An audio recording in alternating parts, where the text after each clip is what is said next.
Hollywood. The word itself drips with glamour. With diamonds. With champagne spilled on mink coats. It was a dream factory, churning out fantasies. We saw gods. Goddesses flicker across the screen. Their faces impossibly perfect.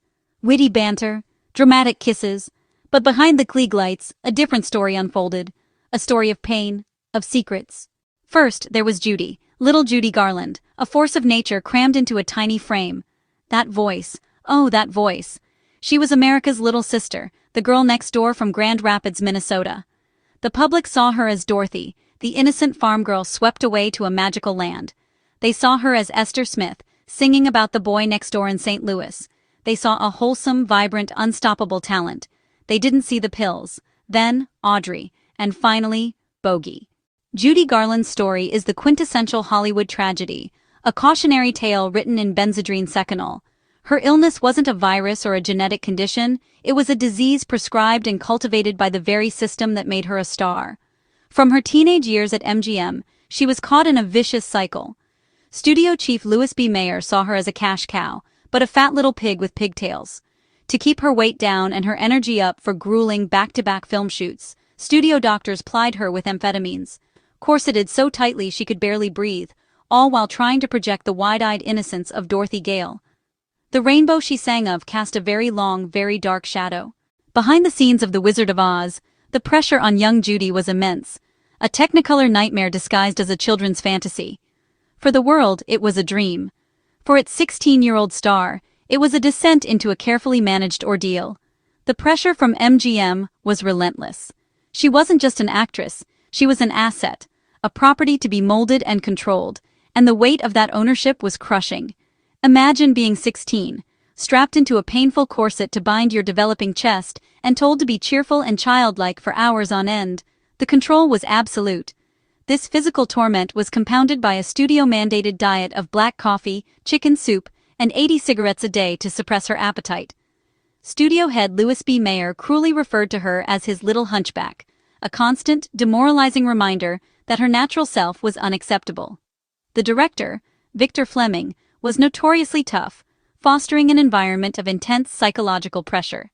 He had little patience for a teenage girl's natural energy. In a now infamous incident, once slapping her when she couldn't stop giggling during a scene with the Cowardly Lion, he took her aside, struck her face, and coldly ordered her to go in there and work. The laughter stopped. The message was clear. Her feelings were irrelevant. The amphetamines were her fuel. But this manufactured energy came at a cost. When the long day was over, she couldn't sleep. So, the studio provided another prescription. Barbiturates, powerful sleeping pills to knock her out. This vicious, studio-sanctioned cycle of uppers and downers began when she was just a teenager, allowing her to dance down the yellow brick road on command, to sing with a power that belied her complete and utter exhaustion. It was a chemical prison. Co-star Bert Lahr spoke of a deep melancholy in her eyes between takes. The forced cheerfulness would evaporate, replaced by a haunting sadness. 1 minute perfection. The next, she was weeping in her dressing room, overwhelmed by pressure and pills. She was a child carrying the weight of a multi-million-dollar production, and she was breaking. The studio controlled the narrative. Exhaustion, a cold, anything but addiction. Through glamorous publicity photos and crafted interviews, they manufactured a fantasy persona. They created a fantasy Judy as magical and unreal as the Emerald City. The public bought the illusion, never seeing the tormented girl behind the curtain. This pattern, established on the set of her most iconic film, would haunt her life. Even as she grew older and her struggles became pronounced, the show had to go on. An entire industry was invested in preserving the illusion. Everyone was complicit in preserving the illusion of the happy, healthy, singing Judy, no matter the human cost. They were all guardians of a fantasy, while the real Judy Garland slowly disappeared behind it. Audrey Hepburn was a different kind of star. She wasn't a bombshell or a vamp. She was, a whisper. A poem. Her arrival in Hollywood was like a breath of fresh, sophisticated air. With doe eyes, balletic posture, and ethereal slimness, she projected delicate grace. Her unique look, particularly her slender frame, was celebrated. But this celebrated slenderness was born in the depths of human suffering. During the hunger winter, food was so scarce people ate tulip bulbs and tried to bake bread from grass. The malnutrition left permanent scars: anemia, respiratory problems, acute edema. Her fragility wasn't an act, it was a survivor's souvenir. She chose privacy and grace, carrying her past beneath couture. The filming of the Nun story in 1959 was perhaps Audrey Hepburn's most grueling ordeal. The role brought her dangerously close to her traumatic past. Under medical supervision, she dieted to portray physical deterioration. Her body remembered starvation and began to shut down. Her health plummeted. On set, Fred Zinnemann and co-stars watched with alarm. She was so weak she could barely stand. Between takes, she lay on a cot. But when the camera rolled, she delivered astonishing depth. She transformed personal scars into a universal story of faith and endurance. The studio told the public it was simply the demands of the role, just as Audrey preferred. What audiences saw as great acting, colleagues saw as confronting ghosts and winning. Humphrey Bogart was Hollywood's resident tough guy. Not conventionally handsome, weathered, a faint scar, a voice like whiskey and gravel. The embodiment of cynical, world-weary masculinity. He lived as hard as his characters. The image was indestructible. In the mid-50s, a cough and difficulty swallowing crept in. He was diagnosed with esophageal cancer. In that era, cancer was a whispered death sentence, medically and professionally. Bogart and Lauren Bacall chose secrecy, immediately and absolutely. For the public, he was still bogey.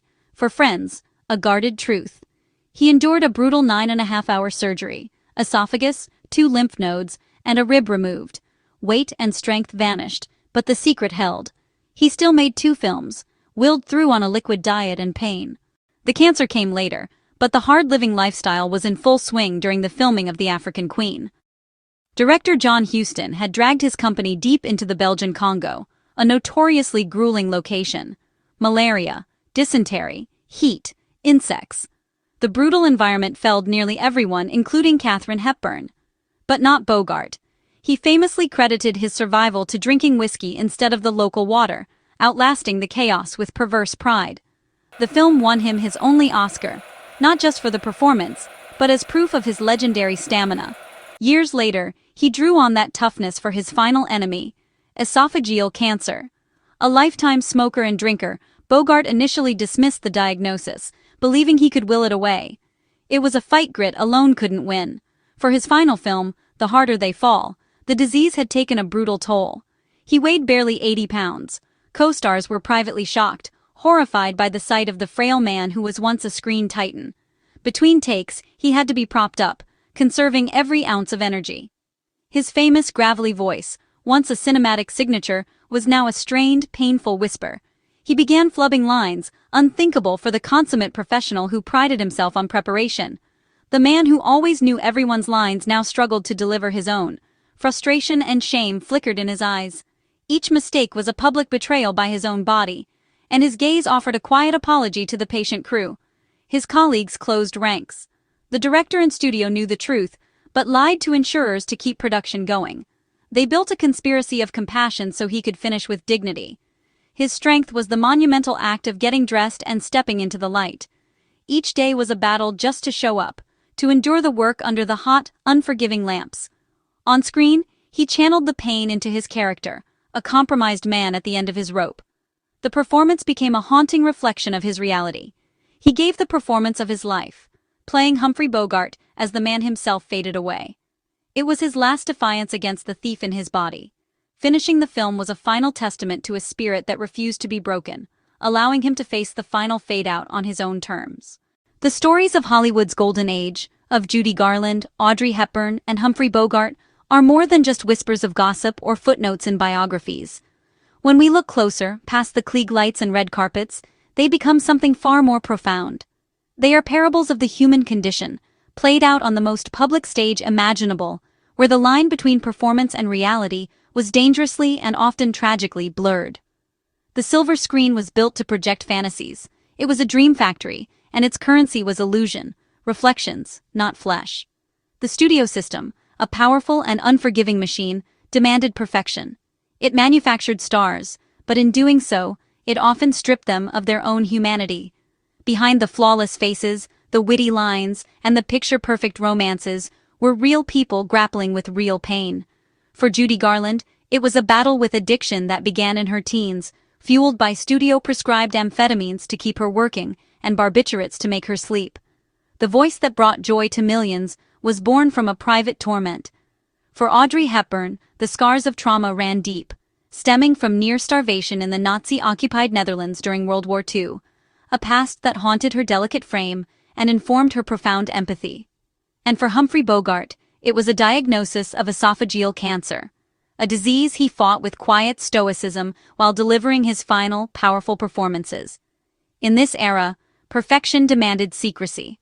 Vulnerability was a liability, so struggle was hidden away, becoming both a personal shield and a crucial sales tool for the studios. They had to embody the fantasy at all costs. And so, they smiled through the pain, they danced through utter exhaustion, they loved through devastating heartbreak. Their response was not to crumble, but to work. They channeled their anguish into their art, transforming it into something transcendent. This was professionalism as armor. Bogart, frail and weakened, would prop himself up to deliver a line with that signature, world-weary authority.